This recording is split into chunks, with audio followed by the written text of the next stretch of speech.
حضرت علی شیر خدا اتنی شانوں اور مرتبوں والے آدمی تھے. ایک بندہ آ گیا، غیر مسلم تھا، تو کہنے لگا میرے کچھ سوالوں کے جواب ہے پر کسی نے دیے نہیں کبھی. جب اس نے آ کے بہت بڑا دعویٰ کیا کہ اگر کوئی میرے سوال کا جواب دے تو میں مان جاؤں، تو پھر مسلمانوں نے کہا کہ نہیں، تو نے بڑا ہی دعویٰ کر دیا، تو شے ہی کوئی نہیں. وہاں تو بڑے بڑے مان گئے.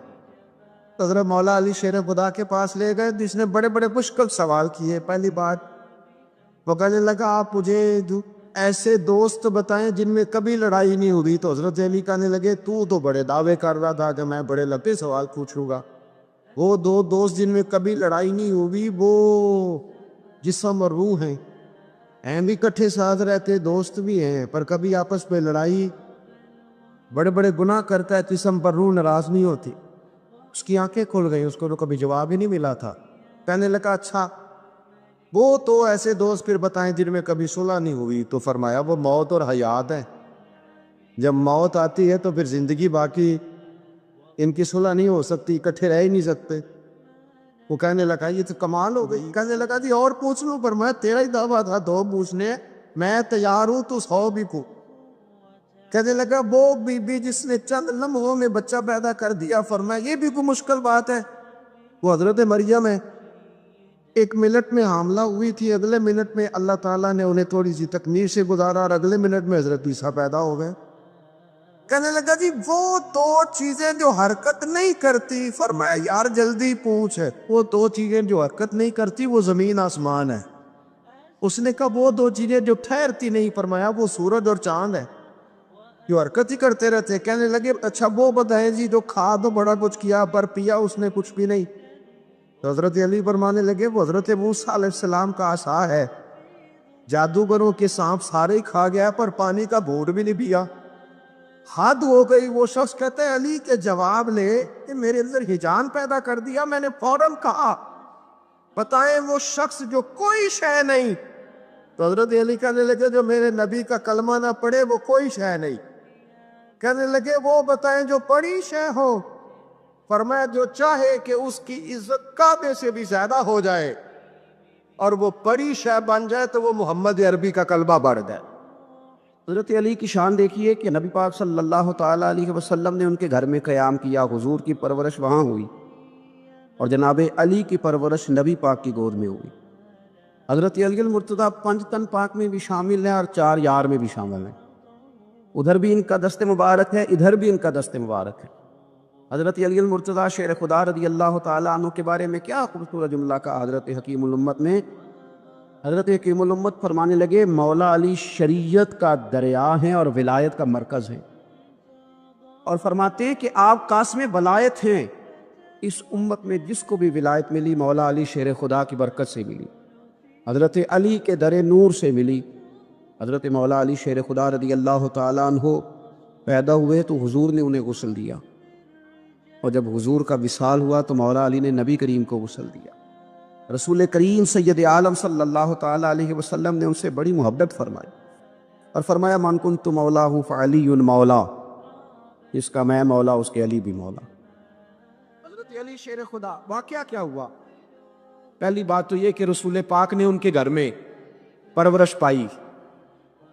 حضور علیہ السلام اب جب تھوڑا سا معاملات بہتر ہوئے، سرکار کا نکاح ہو گیا، حضرت خدیجہ الکبریٰ کے پاس تشریف لے گئے. قحط آ گیا مکہ مکرمہ میں، غربت آ گئی. نبی پاک صلی اللہ علیہ وسلم اپنے چچا حضرت عباس کے پاس گئے، کہنے لگے غربت ہے، پریشانی کا عالم ہے، حالات دیگرگوں ہیں، اور جناب ابو طالب پر بوجھ بڑھا ہے، چلو چل کے ان کا بوجھ بٹائیں.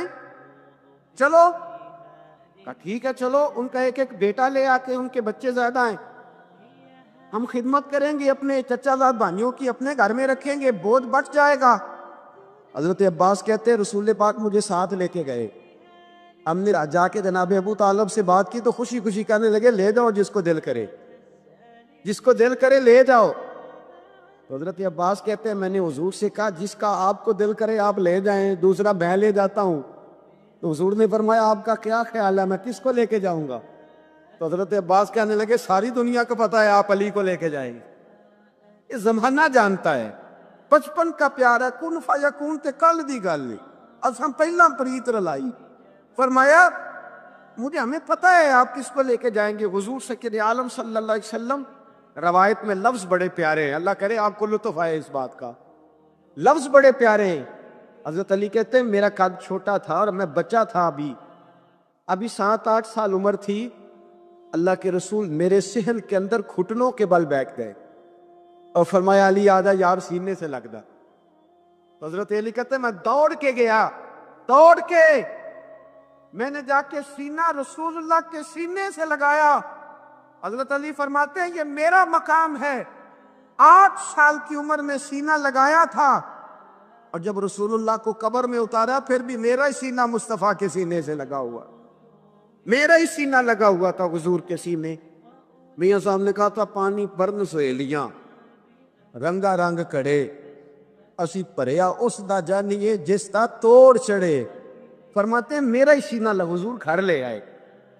مولا علی شیر خدا فرماتے حضور نے اعلان نبوت کیا تو میں ابھی چھوٹا بچہ تھا, 9-10 سال عمر تھی. ایک دن میں نے حضور کو دیکھا, یہاں تو حضرت علی کا نام لینے والوں نے پکی پڑھ لی ہے نا, پکی پڑھی ہوئی ہے.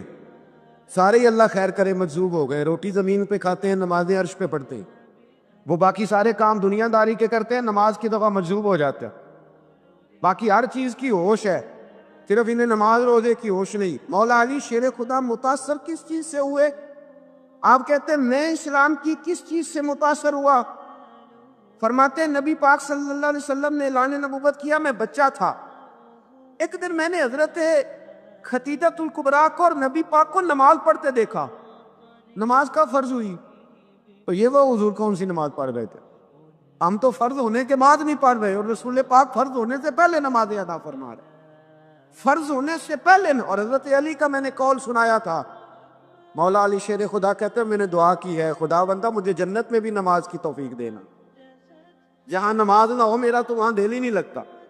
حضرت شیر خدا کرم اللہ تعالیٰ وجہ الکریم ارشاد فرماتے ہیں حضرت خدیجۃ الکبریٰ حضور کے ساتھ نماز پڑھ رہی تھی, اللہ اکبر کہا, پھر گردن جھکائی, دیر تک کھڑے رہے, پھر رکوع کیا, پھر سر سجدے میں رکھا تو دیر ہو گئی.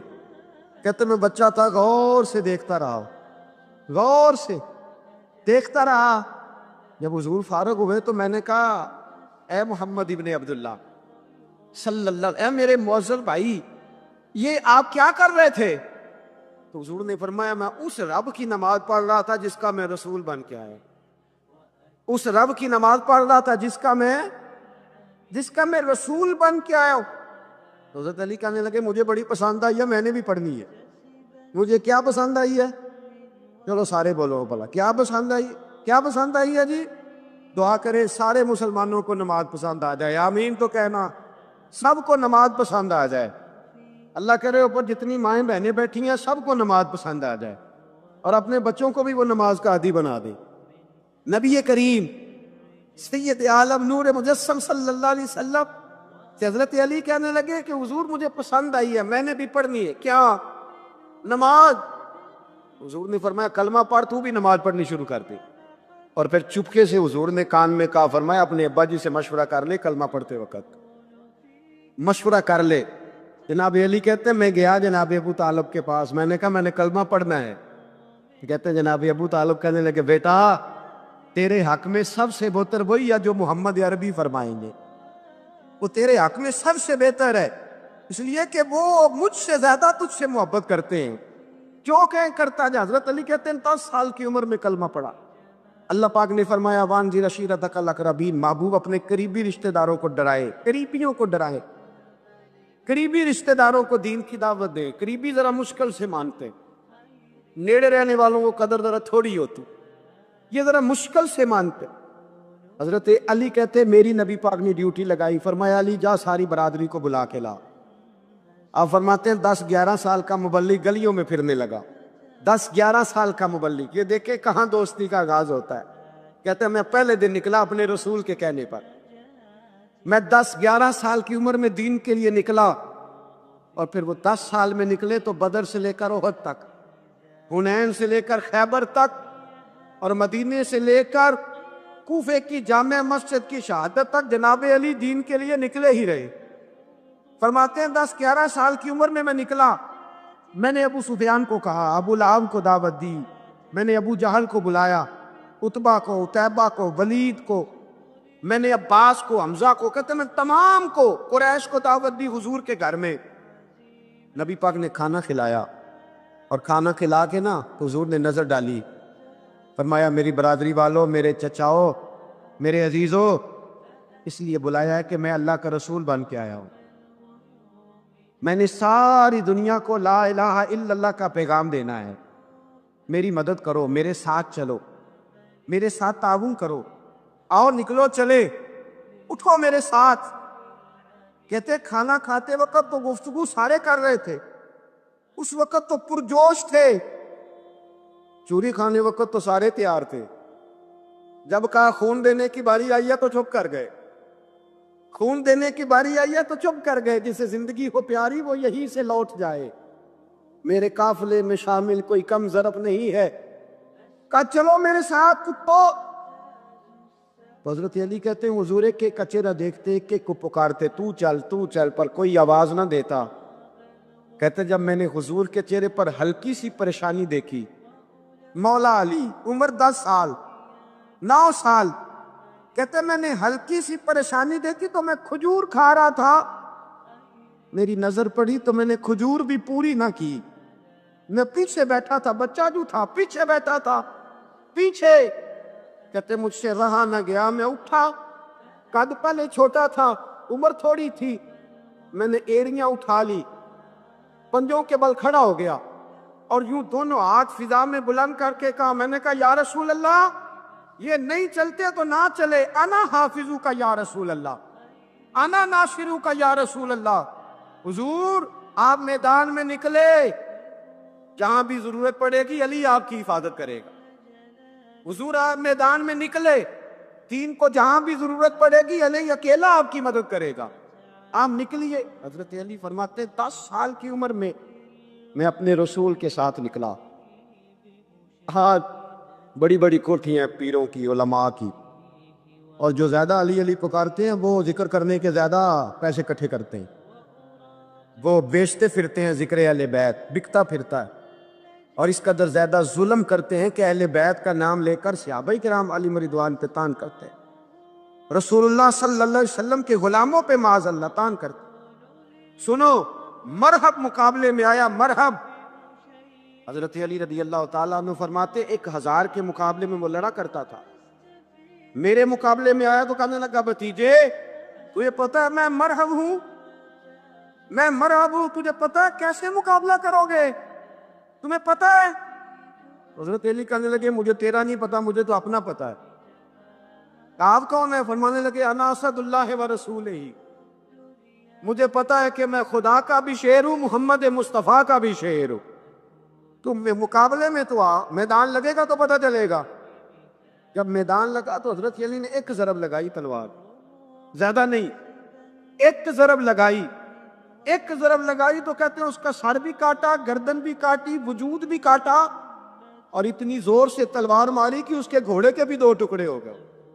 حضور نے کیا فرمایا؟ علی کی تلوار کا ایک بار دان میں، ایک بار علی کی تلوار کا، فرمایا 2 جہاں میں اگر سارے لوگ نفلی عبادتیں کرے تو علی کو اللہ پھر بھی زیادہ درجہ عطا فرمائے، ساری دنیا کی عبادتوں سے زیادہ درجہ لے گئے، ایک تلوار چلا، ایک تلوار چلا۔ اور جب خیبر کا دن آیا، کئی دفعہ صحابہ کہے فتح نہیں ہوگی، میرے رسول نے فرمایا سویرے میں جھنڈا دوں گا، اور جس کو دوں گا اسے اللہ فتح دے گا۔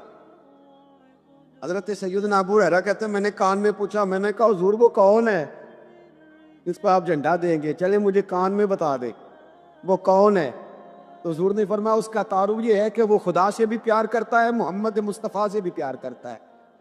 حضور کوئی ایک تعارف اور، تو حضور نے فرمایا خدا رسول بھی اس سے بڑا پیار کرتے۔ حضرت علی، صحابہ کہتے ہیں سارے منتظر رہے، حضرت عمر کہتے ہیں میں سویا ہی نہیں ساری رات کہ میرے ہاتھ جھنڈا آنے والا، سویرے مجھے ملے گی فتح کی نوید اور خوشخبری۔ فرماتے ہیں میں سویا ہی نہیں۔ حضرت علی سے پوچھا آپ کدھر تھے؟ جناب علی شیر خدا رضی اللہ تعالیٰ عنہ فرماتے ہیں میں تو اپنے کمرے میں سو رہا تھا، میری تو آنکھوں میں تکلیف تھی، میں سویا ہوا تھا، پتہ کیا بنا، کوئی آیا لے کے چلا گیا، کوئی عمر بھر بھی نہ پا سکا.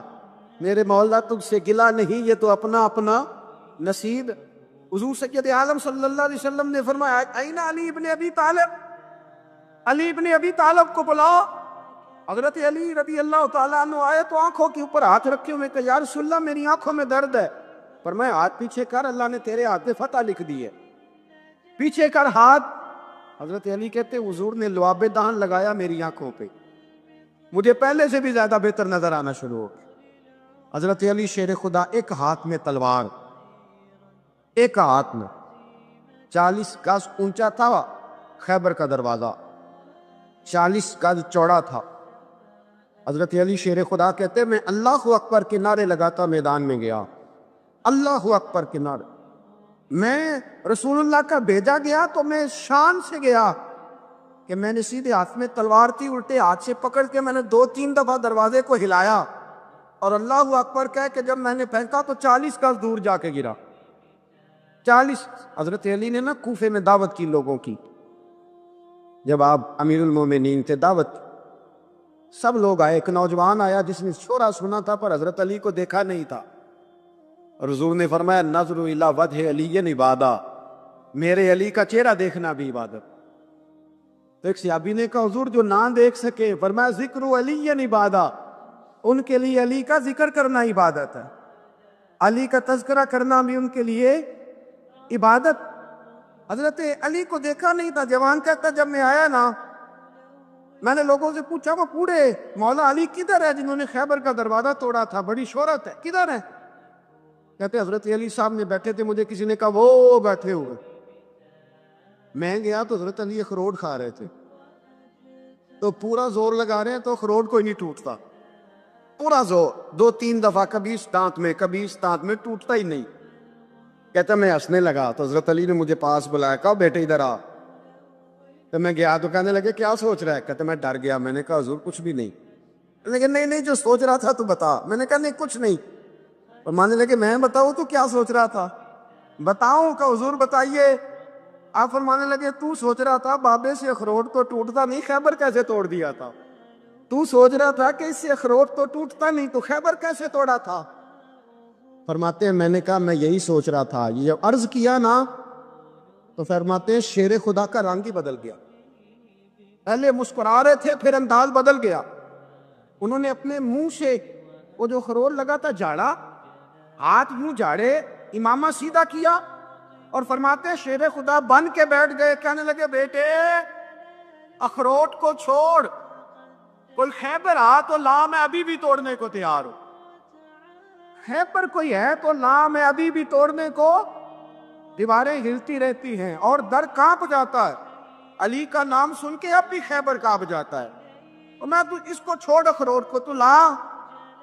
کہتے ہیں میں نے کیفیت دیکھی تو حضرت علی کا تو رنگ ہی بدل گیا. میں نے کہا واقعہ یہ توڑ ڈالیں گے، یہ خیبر آج بھی یہ توڑ ڈالیں گے، کیفیت ہی بدل گئی. فرماتے ہیں شیر خدا مسکرائے، آنے لگے بیٹا ڈرنا، مسئلہ سمجھ. کہا حضور کیا ہے؟ آپ فرمانے لگے اخروٹ میں جسم کی قوت سے توڑ رہا ہوں اور خیبر میں نے اپنے ایمان کی قوت سے توڑا تھا. میرے ایمان میں آج بھی بڑی قوت ہے. آج بھی اگر کفر للکارے گا، آج بھی اگر دین کا دشمن للکارے گا، علی کا جذبہ جہاد آج بھی بڑا جوان، حیرت ایمانی آج بھی بڑی، دین کے ساتھ وفا کا رشتہ آج بھی بڑا میرا جوان ہے. تو بتا کو خیبر توڑنا ہے. حضرت علی شیر خدا، ہر جگہ قربانی حضرت علی کی. جب مدینے میں نا حضور نے سب کو انصار اور مہاجرین کو بھائی بھائی بنا دیا تو حضرت علی چپ کر کے کھڑے ہیں. حضور نے فرمایا کیا سوچ رہے ہو؟ کہا حضور مجھے بھی تو کسی کا بھائی بنائے نا. حضور نے فرمایا انت اخی فی الدنیا والآخرہ، تو دنیا میں بھی میرا بھائی ہے، آخرت میں بھی میرا بھائی ہے. امام راضی نے لکھی ہے ایک بات، بڑی عجیب بات لکھی. امام راضی کہتے ہیں زمین پہ نبی پاک نے حضرت علی کو بھائی بنایا تھا تو آسمانوں پہ جبریل امین نے حضرت میکائیل کو بھائی بنا لیا. رب کریم نے پوچھا کیوں بھائی بن گئے ہو؟ کب تیرے محبوب کا جلوہ دیکھ کے بن گئے. امام فخر الدین رازی رحمۃ اللہ تعالیٰ علیہ تفسیر کبیر میں لکھتے ہیں نبی کریم صلی اللہ علیہ وسلم نے فرمایا ایک بڑا گناہگار شخص، سیاہ کار، قیامت کے دن اللہ کے حضور کھڑا کیا جائے گا. اور فرشتے اس کا نامہ اعمال کھولیں گے تو وہ ڈرے گا، خوف کھائے گا، تو رب کریم فرمائے گا اسے کوئی سزا نہیں دینی، میرا ارادہ قدرت بن گیا ہے، میں اسے بغیر حساب کتاب جنت دوں گا۔ بس مالک ہے نا، فضل عدل کریں تے تھر تھر کمبل، اونچیاں شانہ والے تے جے فضل کریں تے جے فضل کریں تے پھر بخشے جامن میرے جے منہ کالے، کہا میرا ارادہ معاف کرنا اسے، اب معافی مل گئی، جنت میں جانے لگا تو خود ہی بڑا شرمندہ ہو گیا۔ بعض لوگ اتنا پیار کرتے کہ بندہ خود ہی شرمندہ ہو جاتا ہے، شرمندہ ہو کے کہنے لگا مولا مجھے تو اپنے دنوں کا بھی پتہ ہے، راتوں کا بھی، کریمہ کوئی ایسی شے نہیں جس سے معافی مل جائے تو مجھے بتا دیا جائے کہ کیا سبب بنا میری بخشش کا۔ تو رب کریم نے فرمایا اپنے گاؤں میں، اپنے شہر میں، اپنے محلے میں ایک دن تو رات کو گزر رہا تھا، تیرے پیر سے کروڑا ٹکرایا تھا، کوئی بندہ نہیں تھا جو فوٹو کھینچ لیتا تیری اخبار میں دیتا، اب تو فٹافٹ فیس بک پہ آ جاتے ہیں نا، تو یہ کوئی نہیں تھا تیرے اشتہار چھاپنے والا، کوئی نہیں تھا نعرے لگانے والا، کوئی تعریف کرنے، کوئی اندھیری رات تھی، اندھیرا تھا، کوئی تھا ہی نہیں، اور اس اندھیرے میں تو نے وہ روڑا اٹھایا اپنے ہاتھ سے اور پھر تھوڑا تکلف کر کے تو کونے میں گیا اور تو نے اس کو دور پھینکا۔ کیوں پھینکا تھا؟ تیرا تو کوئی نفع نہیں تھا۔ تو بندہ عرض کرتا ہے مالک وہ میرے دل میں خیال آیا کہ میرے گاؤں میں، میرے محلے میں بوڑھے بھی ہیں، بیمار بھی ہیں، عورتیں بھی ہیں، بچے بھی ہیں، اللہ میں نے ان کی خاطر وہ روڑا پھینک دیا۔ میرے محبوب فرمانے لگے، رب فرمائے گا تو رات کے اندھیروں میں میرے بندوں کا خیال رکھتا تھا تو میں قیامت کے اندھیروں میں تیرا خیال نہ کروں؟ آج تیرا خیال نہ کروں؟ بس وہ تیری نیکی، شرط یہ ہے کہ اخلاص والی ہو، شرط یہ ہے کہ تصنع سے، بناوٹ سے، ریاکاری سے پاک ہو، شرط یہ ہے کہ اللہ کی رضا کے لیے۔ کہا وہ تیری نیکی اتنی پسند آئی کہ وہ تیرے سارے گناہوں پر سیاہی پھیر کے آج تجھے بغیر حساب کتاب جنت دینے کا ارادہ کر لی۔ لیکن یہاں تو معاملہ یہ ہے، یہاں اللہ آپ کو جزا دے، یہاں یہ معاملہ ہے کہ ہمارا بھائی نا 10 میل پہ جا کے کسی دوست سے قرضہ لے آتا ہے پر ہمیں نہیں دکھ بتاتا، وہ کہتا ہے یہ پہلے اپنی بیوی سے مشورہ کرے گا، پھر 20 یاروں کے سامنے شکوہ کرے گا کہ مجھے جینے نہیں دیتے، روز پیسے مانگتے۔ ہمارے اپنے ہمیں تکلیف نہیں بتاتے، ہماری بیوی ہمارے ساتھ اپنے میکے کے دکھ ڈسکس نہیں کرتی، وہ کہتی ہے کہ یہ تو کہے گا میں نے پہلے کہا کہ تیرے میکے اچھے نہیں۔ ہاں ہمارے اپنے لوگ نہیں ڈسکس کرتے، اس لیے کہ ہم نے طبیعتوں میں وہ سختی پیدا کی ہے کہ ہم اپنی ذات سے شروع ہوتے ہیں، اپنی ذات پر اختتام ہو جاتا ہے۔ اس طرح تو ختم ہو جائیں گے ہم، جو اپنی ذاتیں بناتے رہتے تو مٹ جاتے ہیں، کچھ ان کے ہاتھ نہیں آتا۔ خدا را تھوڑا دائیں بائیں بھی دیکھیں، حضرت امام فخر الدین رازی کی میں نے مثال دی نا ان کی کتاب سے، تو امام رازی کے لیے حضرت ابو علی رباطی ایک بزرگ گزرے، وہ امام صاحب کے زمانے میں تھے، ان کے ساتھ رہتے تھے۔ ہمارے زمانے میں تو اللہ تعالیٰ معاف کرے بڑا مشکل ہے نا، ایک شعبے کا بندہ دوسرے شعبے کی تعریف کرے یا اس کے لیے دعا کرے، یہ تو ممکن ہی نہیں ہوتا، بلکہ ہمیں کوئی نہ کوئی نقص نظر آ ہی جاتا ہے، کہتے ہیں ہنستا نہیں صحیح، باقی تو ٹھیک ہے سارا ہی، کوئی نہ کوئی شے بہرحال ہمیں مل ہی جاتی ہے، کوئی نہ کوئی، جب جو آدمی جو چیز تلاش کرنا چاہتا ہے اسے وہ چیز مل جاتی ہے، جب ارادہ جو تھا اس کا۔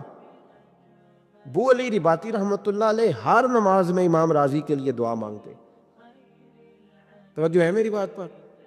امام فخر الدین رازی بڑے سارے آدمی ہیں، مفسرین میں بھی آپ کا نام ہے، صوفیاء میں بھی بڑا نام ہے۔ حضرت نجم الدین کبریٰ رحمۃ اللہ علیہ سے باقاعدہ سلوک کی تربیت لی، باقاعدہ، اب تو باقاعدہ سلوک کی تربیت ہی نہیں ہے نا بہت ساری جگہوں، باقاعدہ تربیت یافتہ صوفی تھے۔ تو ان کے زمانے کے ایک دوسرے عالم، وہ بھی بڑے عالم تھے، حدیث کے بڑے استاذ تھے، وہ ان کے لیے ہر نماز میں دعا کراتے۔ تو ان کے شاگردوں نے ایک دن کہا کہ استاد جی، نہ وہ آپ کے استاد ہیں، نہ آپ کے مرشد ہیں، پر ہر نماز میں ان کے لیے دعا کراتے ہیں۔ آپ فرمانے لگے یار وہ جتنا بڑا مفسر ہے نا اتنا ہی بڑا انسان بھی ہے، اس کا نا اخلاقی قد بھی بڑا اونچا ہے۔ کہا وہ کس طرح؟ بتائیں تو صحیح۔ فرمانے لگے نہ میرے استاد ہیں، نہ میرے مرشد ہیں، پر میں نے ان کے ساتھ ایک حج کیا، میں نے ان کے ساتھ ایک ہاں میں ان کے ساتھ ایک میاں صاحب فرمایا کرتے تھے نیویاں لال تے نب جاندی ہے جے کر دلوں نبھائیے اور اچھیاں نال نہ نب محمد یہ کسرا نہ کھائیے. ایک حج کیا میں نے ان کے ساتھ، اس لیے مجھے پتہ ہے. کہا جناب بتائیں. فرمانے لگے ہم اپنے شہر سے نا 4-5 لوگ گئے تھے حج کرنے. اور پتہ ہے ہم تو یا بس میں بھی چڑھتے ہیں تو دیکھتے ہیں سیٹ اچھی کون سی ہے، پہلا بس تے سواری تے سیٹ ملو، بھاگ کے دیکھو کون سی مناسب ہے، اپنے قبضے میں کرو، جو باقی رہ جائے گی باقی دنیا جانے. وہ لوگ یوں نہیں کرتے. کہنے لگے کہ حج میں ہم ساتھ تھے، 4-5 لوگ تھے، تو امام فخر الدین رازی فرمانے لگے میں بھی تھا باقی لوگ بھی تھے. سنیں جی تھوڑی دیر، میں نے بڑی جلدی بات ختم کر دینی. کہنے لگے کہ فرمانے لگے امام راضی کہ میں تمہیں ایک شرعی مسئلہ نہ بتاؤں. توجہ کریں جی میری بات پہ. ایک شرعی مسئلہ. تو ہم نے کہا حضور بتلائیے. تو فرمانے لگے حضور علیہ السلام کا طریقہ تھا جب 3 یا 3 سے زیادہ لوگ سفر کرتے تھے تو حضور ایک کو امیر مقرر کرتے تھے. وہ بحث ختم ہو جاتی ہے کہ بریک کہاں لگانی ہے، کھانا کیا ہے، سونا کہاں ہے، نماز کہاں پڑھنی ہے، پھر امیر کی اطاعت ہوتی رہتی ہے. ایک کو امیر نہ بنا لے. تو کہتے ہیں کہ میرے دل میں یہ خیال آیا کہ حضرت صاحب امیر بننا چاہتے ہیں. آ جاتا ہے نا خیال فٹافٹ ہی. بڑا مشکل ہوتا ہے کوئی بات کرنا. مجھے ایک دفعہ ایک دستار فضیلت کے جلسے میں جانا تھا تو مجھے وہ کہنے لگے آپ نے علماء کے فضائل بیان کرنے ہیں. تو میں نے کہا یہ بڑا مشکل کام، اس لیے کہ مجھے بھی لوگ چھوٹا موٹا مولوی سمجھتے ہیں. یہ میں مسئلے بیان کروں گا تو اپنے دل کو کیسے سمجھاؤں گا کہ کسی اور کی بات ہو رہی. تو بار بار میرے اندر سے آواز آئے گی کہ تیری بات ہی ہو رہی، اور لوگ بھی سمجھیں گے آج اپنی عظمت ہی بیان کر رہا ہے. تو یہ مشکل مرحلہ ہے. امام راضی نے جب کہا نا، امام راضی رحمۃ اللہ تعالیٰ نے جب کہا نا کہ ایک کو امیر بنا لیتے، ٹھیک ہے جی بزرگوں نے ڈانٹ دیا تو بچوں نے سہ لیا، ختم ہو گئی بات. اب توجہ کریں آپ میری بات پہ. یہ عشاء تک جلسہ تھا، کچھ مجھے بھی تھوڑی مجبوری تھی، میں لیٹ آیا اور مجھے آگے بھی پہنچنا ہے، ان سنگیوں سے بھی تھوڑا سا وعدہ تھا، وہاں بھی جانا ہے. تو میرا خیال ہے اس کو مینٹین کرنے میں نہ سارا ٹائم لگ جائے، اس لیے آپ تھوڑی توجہ کریں، میں تو بات سمیٹنے کی طرف چل رہا ہوں. فرماتے ہیں کہ ہم نے ان سے کہا کہ حضور آپ ہی امیر بن جائیں سفر کے. تو کہتے ہیں امام راضی امیر بن گئے. توجہ ہے میری بات پر. بزرگ بھی تھے، عالم بھی تھے.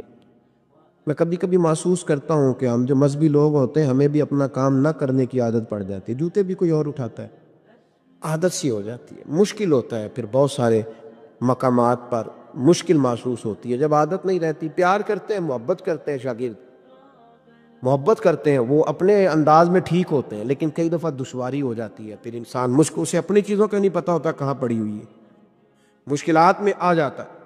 حضرت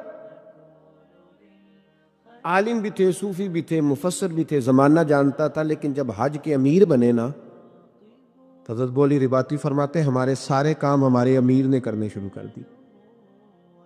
ایک بیگ اس گلے میں، دوسرا ایک اس گلے میں، تیسرا سر پہ رکھ لیا. حضور ہمیں دے دے. فرمانے لگے چپ کرو، میں کام نہیں بانٹ رہا، میں تمہارا امیر ہوں، جو کہوں گا تمہیں سننا پڑے گا. آپ فرماتے ہیں سارا کھانا وہ بناتے، ہمیں وہ اٹھاتے، وضو کے لیے پانی لاتے. فرماتے ایک دن رات کو تیز بارش تھی، سردی تھی، تو امام فخر الدین رازی کے بیگ سے 4 چادریں نکلی.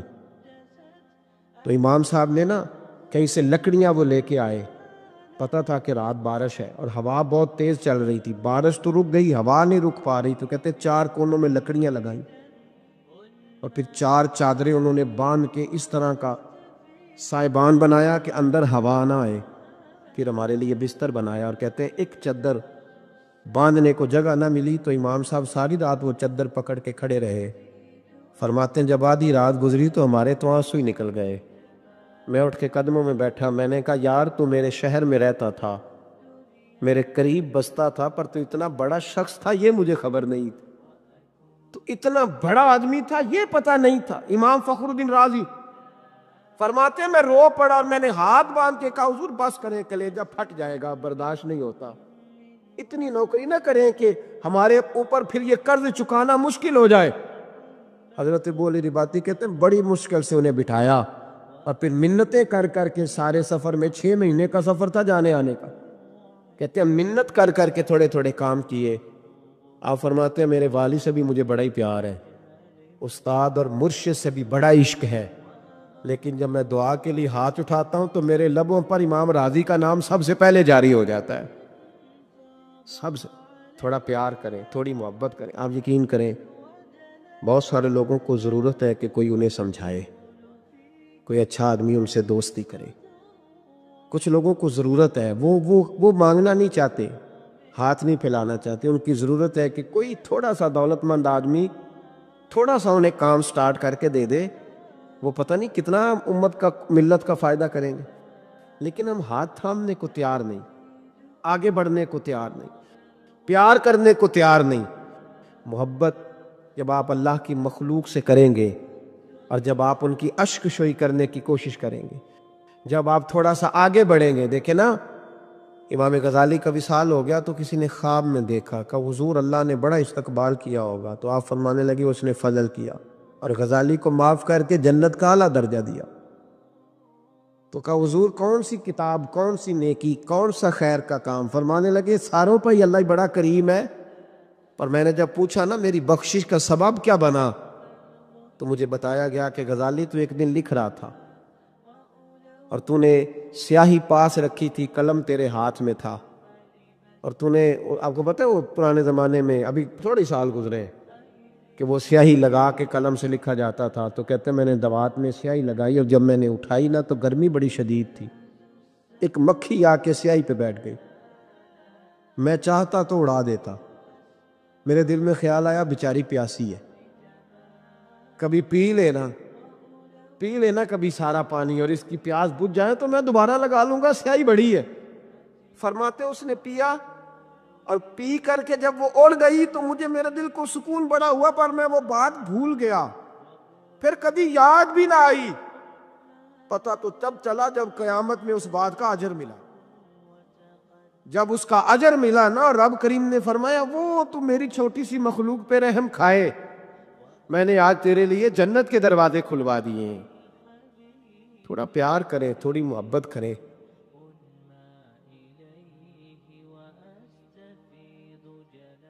کلمہ پڑھتے ہی حضرت عمر نے فرمایا یا رسول اللہ جب آپ سچے, قرآن سچا, اسلام سچا, تو چھپ کے نماز پڑھنے کا کیا مطلب ہے؟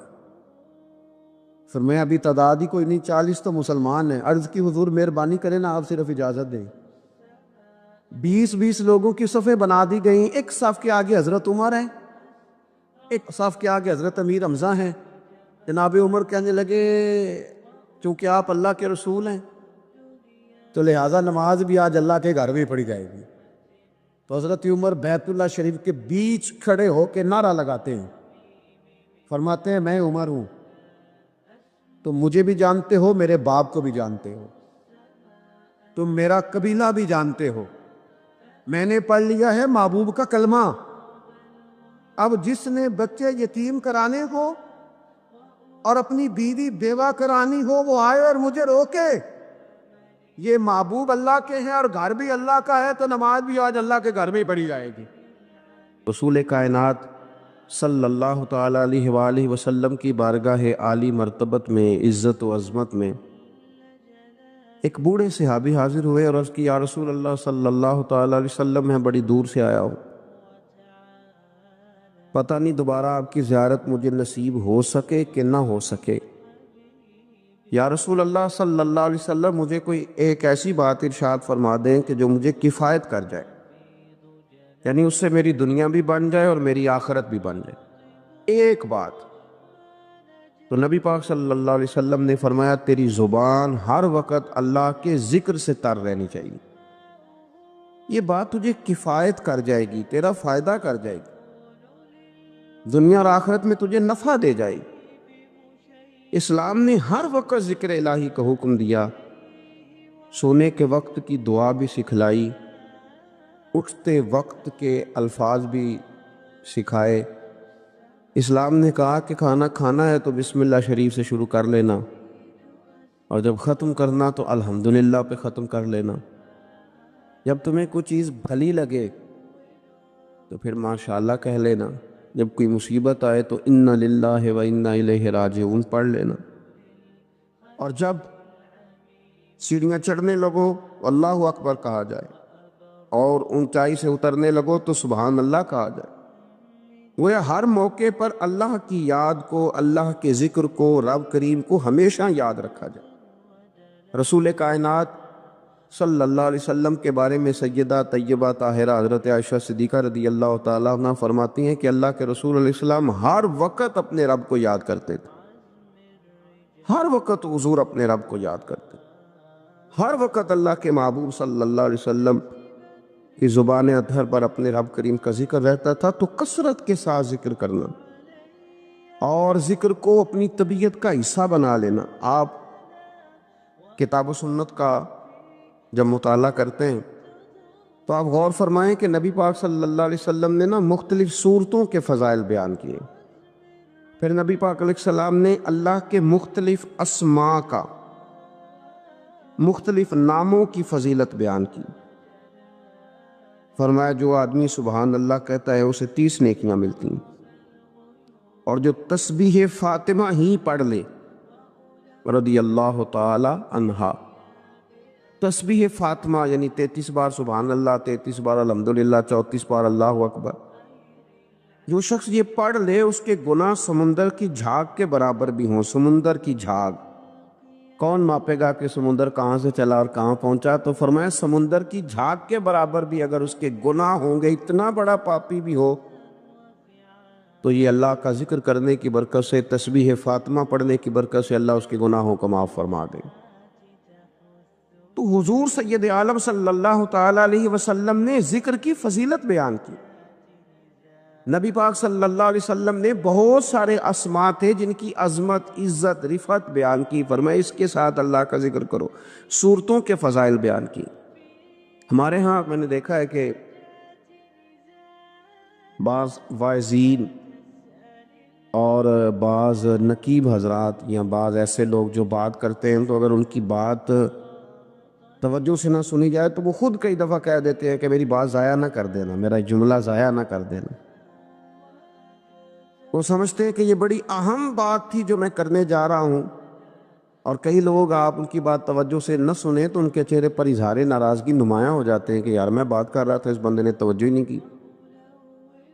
تو نبی پاک صلی اللہ علیہ وسلم کی جو باتیں ہیں، جو حضور نے فضائل بیان کیے کہ لا حول ولا قوت الا باللہ تمہیں غموں سے نجات دے گا، اور نبی پاک صلی اللہ علیہ وسلم نے یہ جو فضیلت بیان کی کہ جب تم کہتے ہو سبحان اللہ و بحمدہ سبحان اللہ العظیم، تو زمین آسمان کے درمیان جتنی جگہ ہے اتنا اللہ تمہیں اجر کا بھر کے جو ہے وہ عطا فرماتا ہے اپنے فضل سے۔ تو یہ جو حضور نے مختلف اذکار کی فضیلتیں بیان کی، جو نبی پاک صلی اللہ علیہ وسلم نے پہلا کلمہ شریف کے بارے میں فرمایا کہ یہ سب سے افضل کلمہ، اور سب سے افضل دعا کے بارے میں فرمایا کہ الحمدللہ کہنا سب سے افضل دعا ہے۔ تو یہ اذکار کے جو فضائل حضور نے بیان کیے، تو کیا معاذ اللہ ہم ان کو ضائع کریں گے ان باتوں کو؟ نہیں، ایک عام آدمی کی بات تو ضائع کی نہیں جا سکتی، تو رسول کریم صلی اللہ علیہ وسلم کی بات کو کیا ضائع کیا جائے گا؟ تو پھر جو بات سمجھنے کی ہے، جو بات غور کرنے کی ہے، جس پر ہمیں خاص توجہ دینی ہے، وہ یہ ہے کہ ہم ہر اس فضیلت کو ڈھونڈیں، تلاش کریں جو نبی پاک نے بیان فرمائی، اور پھر ہم اس فضیلت کی روشنی میں ان اذکار کو کرنے کی کوشش کریں، ان ساری باتوں کی طرف توجہ کریں۔ اور جب آپ اللہ کا ذکر کر رہے ہوتے ہیں نا، تو جس طرح آپ کے وجود کی غذا ہے، روٹی، کھانا، پانی، ہوا، صحت، سانس، یہ آپ کے وجود کو زندہ رکھتی ہے، تو ایک روح کی غذا ہے۔ روح کی غذا ہے رب کریم کا ذکر، اللہ کی یاد۔ ہمارے ہاں زیادہ تر یہ ہوتا ہے کہ اللہ کا ذکر تو کیا جاتا ہے تو اس طرح کیا جاتا ہے جیسے طوطے نے کوئی لفظ رٹ لیے ہیں تو اب وہ بیان کر رہے ہیں نا۔ تو ہمارے صوفیاء نے، بزرگوں نے لکھا ہے کہ وہ جو کہا گیا کہ الا بذکر اللہ تطمئن القلوب، یاد رکھو اللہ کے ذکر میں دلوں کا چین ہے، تو بعض لوگ کہتے ہیں وہ تو بڑی تسبیح پڑھتا ہوں، پھر بھی بے سکون رہتا ہوں۔ اس کا جواب وہ یہ دیتے ہیں کہ چونکہ انہوں نے اللہ کا ذکر کیا تو صحیح، لیکن اس طرح کرتے رہے جیسا طوطا رٹ کے کر رہا تھا۔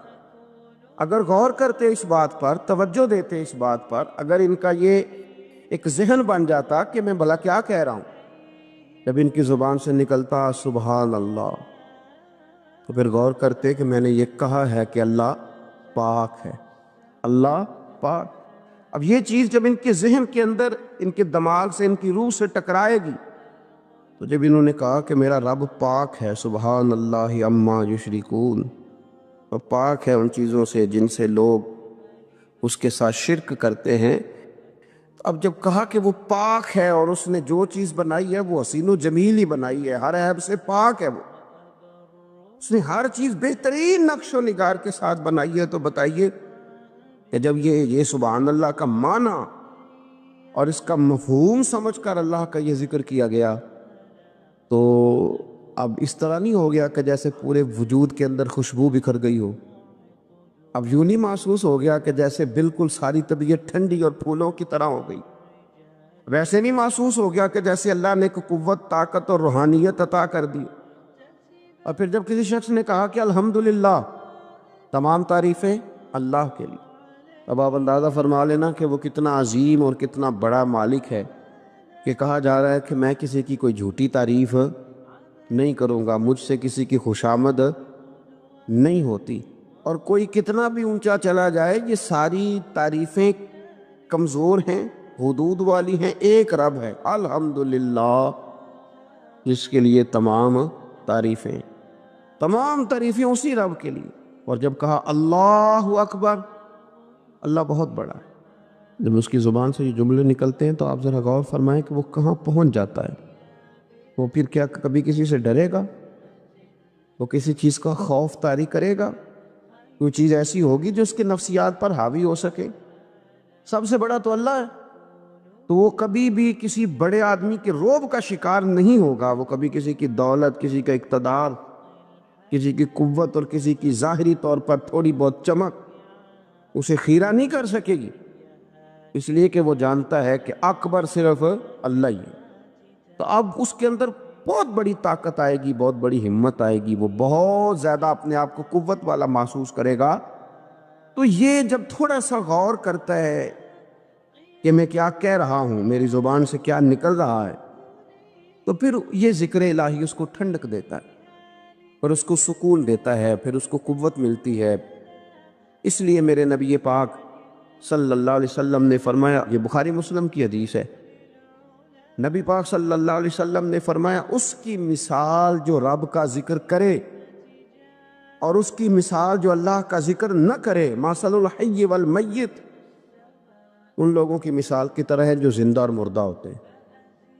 گویا ذکر کرنے والا زندہ ہے، ذکر کرنے والا زندہ ہے، اور ذکر نہ کرنے والا ہواؤں میں اڑ رہا ہے، کروڑوں روپے اس کی جیب میں پڑے ہوئے ہیں، لاکھوں کا سرمایہ ہے، بہت سارے لوگ جانتے ہیں، وہ محسوس کرتا ہے کہ بڑا جانا پہچانا جاتا ہوں، بڑا سمجھا سکھایا جاتا ہوں، بڑے لوگ میرے نام سے آگاہ ہیں، شعوری طور پر میں ایک بڑا آدمی ہوں، لیکن ہے مردہ، اس لیے کہ زندگی تو زندہ دلی کا نام ہے۔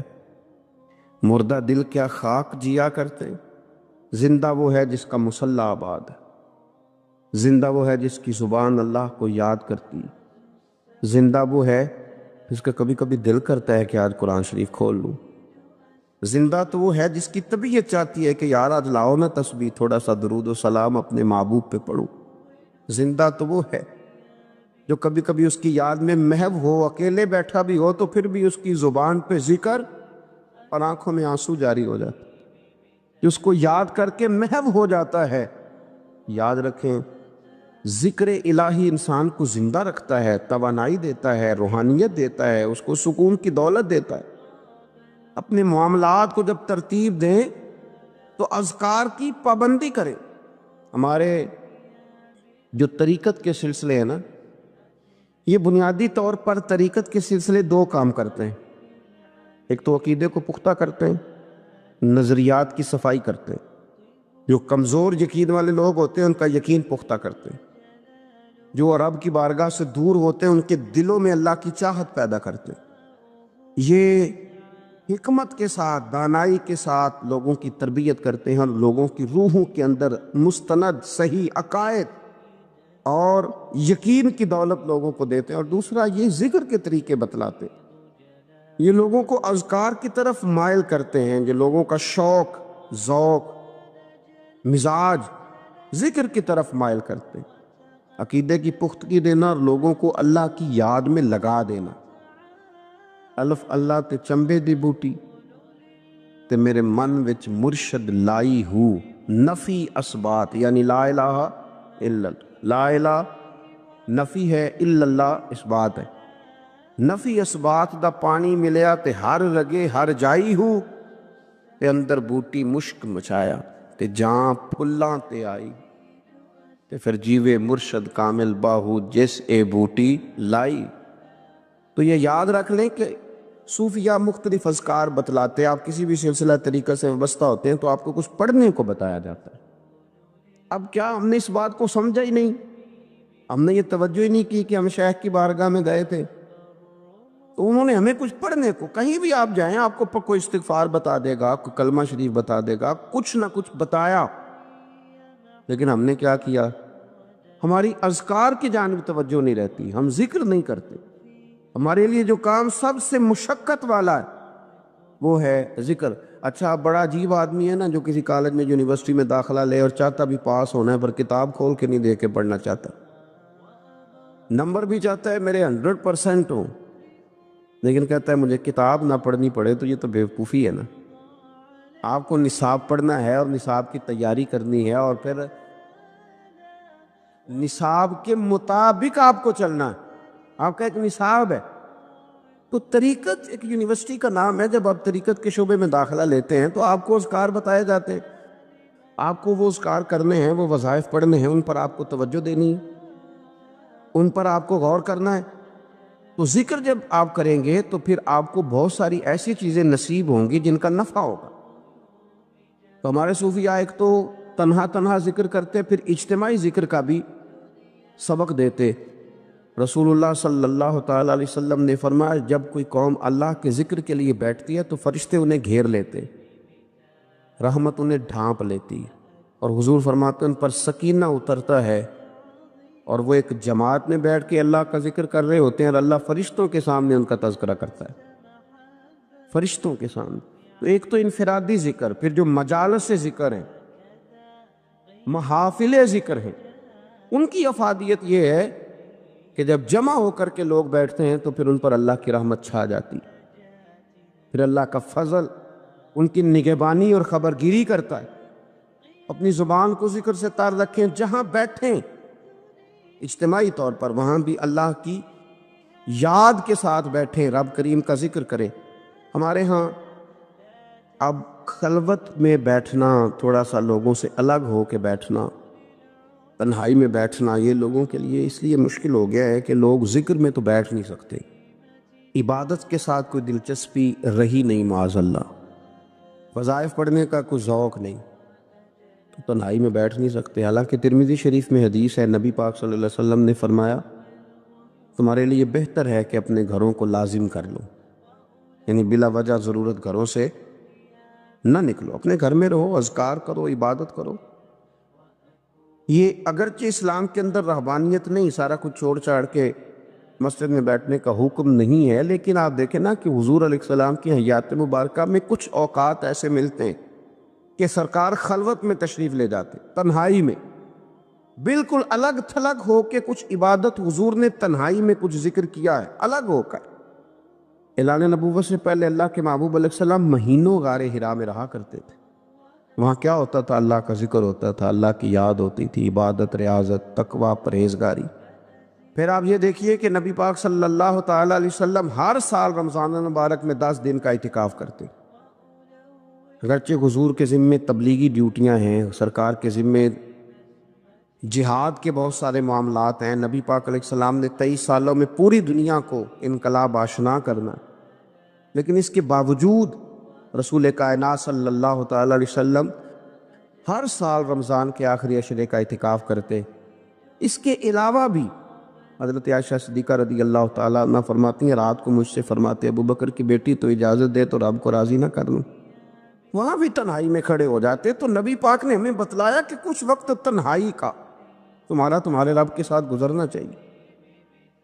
فرمایا رحمان کے بندے زمین پر آہستگی سے چلتے، وزادار انداز ہوتا ہے ان کے چلنے کا، ان کے لب و لہجے سے اور ان کے انداز گفتار و رفتار سے غیر سنجیدگی کبھی بھی نہیں ٹپکتی۔ وہ سنجیدہ طرز زندگی کے قائل ہوتے ہیں۔ وقار، روب، ہیبت، یہ اللہ کے بندوں کی شان ہوتی۔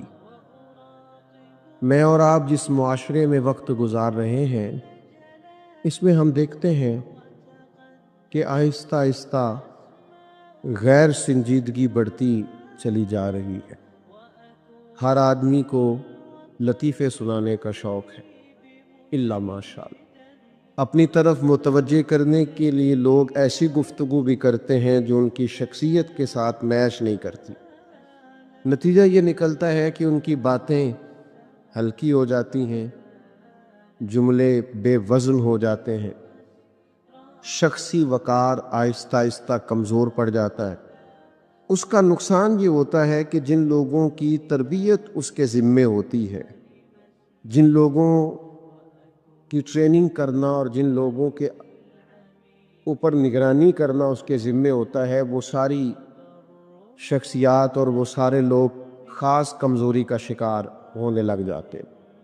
آپ دیکھیے نا کہ اگر باپ کا وقار ہی نہ ہو، اس کا کوئی ڈر اور کوئی روب ہی نہ ہو، اور والد سے کوئی شخص کسی طرح سے حیا ہی نہ کرے، محبت اپنی جگہ پہ، لاڈ پیار اپنی جگہ پہ، لیکن اگر آپ کی کچھ شخصی وجاہت ہی نہیں ہے تو اس کا لازمی طور پر نتیجہ یہ نکلتا ہے کہ جن لوگوں نے بعض کام، جن اولاد نے جو بعض کام اپنے والد کے ڈر کی وجہ سے چھوڑنے ہوتے ہیں، وہ کام وہ نہیں چھوڑتے، کیونکہ کوئی وقار ہی نہیں ہے، کوئی وزاداری نہیں ہے، کوئی لب و لہجے میں سنجیدگی نہیں ہے۔ اسی طرح کا معاملہ استاد کے ساتھ ہے۔ اگر استاد اپنا وقار ہی قائم نہ رکھے، اپنے اور شاگرد کے درمیان مناسب فاصلہ ہی نہ رکھے، وہ ساری گفتگو اور وہ ساری باتیں جو اسے اپنے بے تکلف دوستوں کے ساتھ بھی پورے طور پر نہیں کرنی چاہیے، وہ ساری باتیں وہ اپنے شاگردوں کے سامنے کھول دے، تو اس کا کوئی وقار قائم نہیں رہے گا، کوئی سنجیدگی اس کی باقی نہیں رہے گی۔ یہی حال ایک شیخ کا ہے، اس کا مناسب فاصلہ ہونا چاہیے مریدوں سے، کیونکہ اگر وہ اس کا احترام ہی نہیں کریں گے، اگر وہ اس وزاداری کے ساتھ اسے قبول ہی نہیں کریں گے، تو اس سے تربیت اور فیض کیسے پائیں گے؟ تو وقار کا ہونا، شخصی وجاہت کا ہونا، اس طرح کا کوئی کام نہ کیا جائے جس سے شخصیت رسوا ہو جائے، کمزور پڑ جائے، جس سے انسان کی وزاداری کو ٹھیس پہنچے۔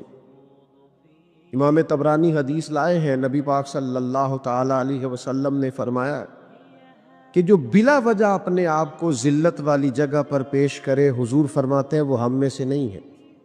بغیر کسی ضرورت کے تم نے اپنے آپ کو رسوا کیا، رسوائی والے مقام پہ کھڑا کیا۔ اور یہ بھی یاد رکھیے گا کہ شرافت اور بزدلی میں بھی فرق ہوتا ہے۔ ملنسار اور ہوتا ہے، لیکن اپنے آپ کو رسوا کر دینے والا اور ہوتا ہے۔ آپ درگزر کریں، 100 دفعہ کریں، لیکن تکبر کرنے والا، غرور کرنے والا اور اپنے مزاج میں سختی رکھنے والا، تکبر کرنے والے کے سامنے ڈٹ کے رہنا، یہی عاجزی ہے۔ ہاں، عرب کے کفار مسلمانوں کے خلاف اپنے آپ کو بہت بڑی جمعیت سمجھتے تھے، تو اللہ کے رسول نے مسلمانوں کو یہ تعلیم دی صلی اللہ تعالی علیہ وسلم کہ جب تم طواف کعبہ کرو گے تو تم 3 چکروں میں ذرا اکڑ اکڑ کے چلو گے، ان کو پتہ چلے کہ مسلمان کوئی اس طرح کا معاملہ نہیں ہے۔ آپ محبت کرنے والوں کے لیے پوری طور پر عاجزی کریں، لیکن اگر کچھ شخص ضد کرے پھر اسے کہیں کہ سونے اسی تے آپ بڑے ضدی ہیں، پھر آپ کے لب و لہجے کے اندر کمزوری دکھانا، آپ نے رسوا کیا اپنے آپ کو، آپ نے کمزوری دکھائی ہے۔ آپ کمزوری نہیں دکھائیں، آپ اپنے آپ کو رسوا نہیں کریں، آپ کے اندر ایک خاص قسم کی ہیبت ہونی چاہیے، ایک وزاداری ہونی چاہیے، ایک اٹھنا بیٹھنا ہونا چاہیے، ایک لب و لہجہ ہونا چاہیے، ایک انداز ہونا چاہیے۔ کچھ لوگوں کا بالکل وقار ختم ہو جاتا ہے، اس کی 2-3 وجوہات ہوتی ہیں۔ ایک تو بہت باتیں کرنے والے کا کوئی وقار نہیں ہوتا، ایک جو لوگ غیر سنجیدگی دکھاتے ہیں زندگی میں، ہر معاملے میں مشورہ دینا، جہاں بنتا نہیں وہاں بھی دینا، ان لوگوں کا کوئی وقار نہیں رہتا۔ ایک جو لوگ حریص ہوتے ہیں، لالچی ہوتے ہیں، ان کا کوئی وقار نہیں ہوتا۔ ایک وہ لوگ جو بخیل ہوتے ہیں، کنجوس، جس طرح لالچی کا کوئی وقار نہیں ہوتا اس طرح کنجوس کی بھی کوئی عزت نہیں ہوتی، بخیل کا بھی دنیا میں کوئی وقار نہیں ہوتا۔ اسی طریقے سے جو آدمی اپنا منصب نہ پہچانے، بچپن کی گفتگو اور ہوتی ہے، جوانی کا لہجہ اور ہوتا ہے، بڑھاپے کا انداز اور ہوتا ہے، شاگرد کا انداز اور ہے، جب آپ مسند تدریس پر ہے تو پھر انداز اور ہے۔ جب آپ اپنے منصب کو ہی نہ پہچانے تو آپ کا کبھی کوئی وقار بن سکتا؟ اگر آپ پہچانے تو صحیح ہے۔ کسی نے کہا تھا زائر کوے جنا آہستہ چل، کہ وہ اپنی شان تو دیکھ، تو مدینے آیا ہوا ہے، وہ دیکھ آیا ہے کہاں، آہستہ چل۔ آپ اپنا منصب تو پہچانے، آپ کہاں ہیں۔ اگر آپ اپنا منصب نہیں پہچانتے، مجھے بڑی اچھی طرح بات یاد ہے، ایک جگہ ہم لوگ بیٹھے تھے تو ایک بزرگ نے ایک بچے کو مذاق کیا، اور وہ ذرا ان کی شخصیت کے مطابق نہیں تھا، اور وہ گفتگو بھی ایسی تھی کہ جو مطلب لوز گفتگو تھی، وہ چاہیے نہیں تھا کہ وہ شخص ایسی بات کرتا۔ اس بچے کو ان لفظوں سے مذاق کیا، تو جو اس بچے نے رد عمل دیا وہ اس سے بھی زیادہ برا تھا۔ تو بزرگ کہنے لگے تجھے تمیز نہیں ہے، تو یہ جواب کیا دے رہا ہے؟ تو میں نے ان سے کہا آپ ناراض تو ہو گئے ہیں، لیکن شروعات کس نے کی تھی؟ یہ اینٹ کس نے رکھی تھی؟ جی میری تو طبیعت ایسی ہے۔ تو میں نے کہا پھر آج آپ کو آپ کی طبیعت کا جواب مل رہا ہے تو قبول فرمائیے۔ آپ کا وقار ختم ہوگا، اور باوقار لوگ کون ہوتے ہیں؟ کم گفتگو کرنا، جو اللہ نے گھر دیا اس پہ راضی رہنا۔ بعض لوگوں کا مزاج یہ ہے کہ وزادار ہے، جو اللہ نے دیا اس پر راضی ہے، کوئی ہرس نہیں، کوئی۔ اور ایک اور بات بھی، محنتی بندہ وزادار ہوتا ہے، باوقار ہوتا ہے۔ جو فارغ پھرتے ہیں نا، دوسروں کے سہارے جیتے ہیں، وہ وزادار نہیں ہوتے۔ محنت کرنے والا، مشقت کرنے والا آدمی وہ باوقار ہوتا ہے۔ آپ یہ انداز دیکھیے نا، نبی کریم صلی اللہ تعالی علیہ وسلم ہمیشہ سادہ لباس پہنتے تھے، سادہ غذا کھاتے تھے، زمین پر بیٹھنا پسند کرتے تھے، معاف کرنا سرکار کا مبارک طریقہ تھا، لیکن وقار اتنا زیادہ تھا کہ صحابہ فرماتے ہیں کہ روب اتنا تھا سرکار کا کہ جو اچانک دیکھتا تھا نا وہ مروب ہو جاتا تھا، اس پر روب طاری ہو جاتا۔ لوگ اچانک دیکھتے تو کانپنے لگتے، اور نبی پاک علیہ السلام فرماتے میرے رب نے میری روب کے ساتھ مدد کی ہے۔ فرمایا ابھی میں ایک مہینہ دور ہوتا ہوں تو میرا دشمن مجھ سے ڈر رہا ہوتا ہے، ایک مہینہ لگے گا دشمن تک پہنچنے میں، ایک مہینے کا سفر ہے ابھی، تو مہینہ پہلے میرا دشمن مجھ سے کانپ رہا ہوتا ہے، کیوں کہ میرے رب نے روب کے ساتھ میری مدد فرمائی۔ غیر اس طرح ڈرتے تھے، اور اپنوں کا حال یہ تھا، اپنے ادب کرتے تھے۔ ان کی کیفیت کیا تھی کہ صحابہ فرماتے ہیں ہم حضور کی بارگاہ میں یوں بیٹھتے تھے جیسے ہمارے سروں پہ پرندے بیٹھے۔ فرماتے تھے کہ پرندہ بیٹھا ایسے ذرا ہلے تو اڑ جائے گا۔ فرماتے ہیں سوائے سیدنا صدیق اکبر کے اور جناب عمر فاروق کے کسی کی جرت ہی نہیں ہوتی تھی نبی پاک سے کلام کر سکے۔ خود مولا علی شیر خدا جو پلے ہی آغوش نبوت میں ہے، جو رہے ہی کاشونہ نور میں ہے، حضرت مولا علی رضی اللہ تعالیٰ عنہ فرماتے ہیں مجھے نبی پاک سے کوئی سوال کرنا ہوتا تھا نا، حالانکہ سرکار تو بیٹھے ہیں مسجد شریف میں، بالکل عام زمین پہ چٹائی پہ تشریف فرمائے، تو فرماتے مجھے کچھ سوال کرنا ہوتا تھا تو مہینوں لگ جاتے تھے، میں نبی پاک سے پوچھتا نہیں تھا، مجھے حیا آتی تھی، روب طاری ہوتا تھا میں حضور سے پوچھوں۔ یہ سرکار کا روب، دبدبا۔ اعلیٰ حضرت فرماتے ہیں تیرے آگے ہیں یوں دبے لچے فصحا عرب کے بڑے بڑے، کوئی جانے منہ میں زبان نہیں، اور نہیں بلکہ جسم میں جان نہیں، اور کرو تیرے نام پہ جان فدا، نہ بس ایک جان دو جہاں فدا، میرا دو جہاں سے بھی نہیں جی بھرا، میں کروں کیا کروڑوں جہاں نہیں۔ تو حضور کا دبدبا، نبی پاک کی وجاہت، سرور کائنات علیہ السلام کا روب اپنے مزاج میں شخصی وجاہت پیدا کریں۔ پاکستان ایک ایٹمی طاقت ہے اللہ کے فضل سے، اپنا ایک وقار رکھتا ہے، لیکن ہمارے حکمرانوں نے گلی گلی مانگ کے نا، پہلی اسلامی ایٹمی پاور ہے پاکستان، لوگ ڈرتے ہیں، لیکن وہ اپنے مزاج سے وزاداری ختم کر کے، آپ یقین کریں کہ میں ملک سے باہر مجھے جانا تھا تو میں وہاں اپنے کاغذات امبیسی سے جمع کرا کے واپس لوٹ رہا تھا، تو مجھے بڑے سیانے لوگ وہاں ملے اور امیر گھروں، تو مجھے کہنے لگے کہ کوئی وظیفہ بتائیں باہر کا ویزا لگ جائے۔ میں نے کہا ساری کتابیں پڑھی ہیں، باہر جانے والا وظیفہ ہی کوئی نہیں کتابیں، ان کے تو دسیے کوئی وظیفہ ہے ہی نہیں ایسا۔ آپ کیوں اتنے، یہ 2024 میں 7 لاکھ پاکستانی ملک چھوڑ کے چلا گیا، اتنی کمزور بننے کی کیا ضرورت ہے؟ آپ اتنے کمزور نہ بنیں، اپنا وقار نہیں گڑبڑ کریں، آپ ترس سے نہیں، آپ کا لہجہ اس طرح کا نہیں ہونا چاہیے کہ اس کے اندر کمزوری ہو۔ خدا جانے بلندی ہے کہ پستی پر جہاں میں ہوں وہاں کوئی نہیں ہے۔ آپ اللہ کی رضا پہ راضی ہو، اپنے آپ کو وزادار رکھیں، اپنی شخصی لب و لہجے کو، مٹھاس کو ہمیشہ قائم رکھیں۔ آپ کا وقار کبھی بھی خراب نہیں ہونا چاہیے، وزاداری کے اندر کبھی بھی کمی۔ کچھ لوگ ہمارے پاس لے کے آ جاتے ہیں کہ یہ بندہ کلپ میں یہ بات کر رہا ہے تو آپ اس کا جواب دیں، تو میں کہتا ہوں اس کا سٹیٹس ہی نہیں ہے ہم اس کے ساتھ بات کریں۔ یار کو مطلب دشمن بھی تو بندے دا پتر ہونا چاہیے نا۔ آپ ہر ایک سے دشمنی ہماری اس سے بنتی ہے، شکست کھائے کسی سے تو شرم سے پانی پانی ہو اور دعا کرو کہ دشمن بھی خاندانی ہو۔ اب بندہ مقابل، اس کو بندہ اپنا مقابل سمجھ لے، یہ ہمارا سٹیٹس نہیں ہے۔ آپ کی وزاداری کے خلاف آپ کا ایک شخصی وقار ہونا چاہیے، آپ اس وقار کو سمجھیں۔ تو یاد رکھیے گا کہ کبھی بھی آپ اپنی شخصی وقار کو گڑبڑ نہیں ہونے دیں گے، آپ اپنی وزاداری کو قائم رکھیں۔ آپ کے لب و لہجے میں یعنی بھوک برداشت کرنے کی عادت ہونی چاہیے، غریبی میں جینے کا مزہ ہونا چاہیے۔ آپ کو جس مقام پہ رب نے رکھا ہے اس مقام پر آپ کے اندر بردباری، تحمل، صبر ہونا چاہیے۔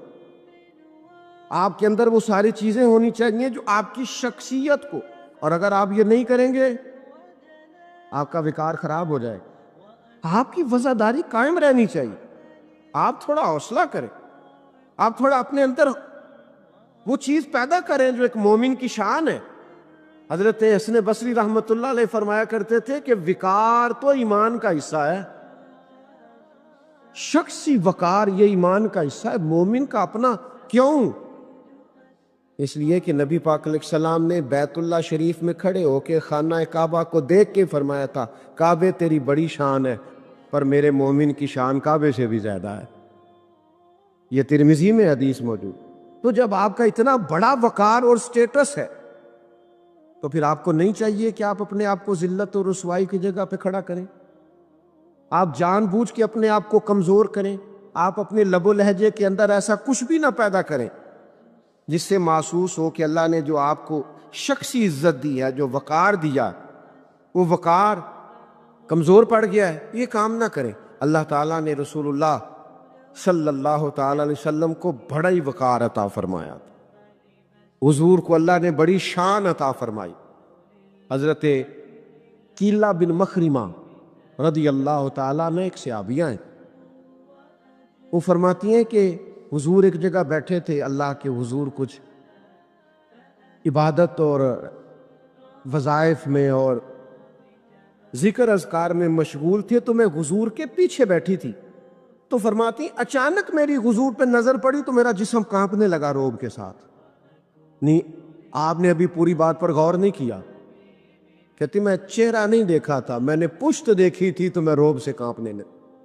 وہ فرماتے ہیں میں دیکھ رہی تھی اور میں کانپ رہی تھی، تو ایک صحابی حضور کی اعلی مرتبت بارگاہ میں عرض کرنے لگے یا رسول اللہ اس سے تو برداشت ہی نہیں ہو رہا، تو کانپ رہی ہے۔ تو فرماتے ہیں سرکار نے پھر بھی میری طرف رخ نہیں کیا، اسی طرف چہرہ کر کے حضور فرمانے لگے او مسکین بی بی ذرا اطمینان سے بیٹھ، ذرا حوصلہ کر۔ میں یہ لفظ حدیث میں نہیں ہے پر میرا ذوق کہتا ہے یعنی کریم کہہ رہے ہیں حوصلہ کر، ابھی تو نے پشت دیکھی ہے، عبادت سے جو میرے چہرہ ودعا پہ نور چڑھا، ابھی تو نے وہ نہیں دیکھا، ابھی تو دیکھنے والے کہا کرتے ہیں اللہ اللہ، دیکھنے والے کہا کرتے ہیں اللہ اللہ، یاد آتا ہے خدا دیکھ کے صورت تیری، دیکھنے والے کہا کرتے ہیں اللہ اللہ، اور یاد آتا ہے خدا دیکھ کے، بولیے یاد آتا ہے خدا دیکھ کے۔ تو میرے بھائی شخصی وقار، ابو جہل پیسے کھا گیا نا ایک بندے کے، دیتا نہیں تھا، یہ مکے کے دن تھے جب ابھی تھوڑے سے مسلمان تھے، تو اس نے آ کے حضور سے کہا یا رسول اللہ میرے پیسے نہیں دیتا، تو فرمایا میرے ساتھ چلنا، تو کافروں نے بھی ایک بندہ ساتھ بھیج دیا، دیکھو وہاں کیا بنتا ہے، تو سرکار نے جا کے ابو جہل کے دروازے پہ دستک، باہر آیا، میں اس غریب کے پیسے کھا گیا تو شخص کہتے ہیں حضور کے لہجے میں اتنا جلال تھا کہ ابو جہل نے کانپنا شروع کر دیا، تو اس کے پیسے، تو کہتے ہیں ہانپتا کانپتا پیسے لے کے آیا، بعد میں سرداروں نے کہا تو بڑی ڈینگے مارتا ہے، اور اب یہ کہ کانپتا ہوا پیسے لے کے آیا، کہنے لگا وہ آئے تھے تو مجھے لگا ان کے ساتھ کوئی طاقتیں، میں ڈر گیا۔ تو میرے بھائی نبی کریم علیہ السلام کو اللہ نے وجاہت عطا کی، حضور کو اللہ نے وقار دیا، روب دیا، دبدبا دیا۔ مسلمان کو یہ چاہیے کہ اپنے وقار پر کبھی سودا نہ کرے۔ حضرات علی رضی اللہ عنہ اسلام کے مہان شخصیتوں میں سے ایک تھے۔ آپ علم، بہادری، صبر اور اللہ پر مکمل بھروسے کے لیے مشہور تھے۔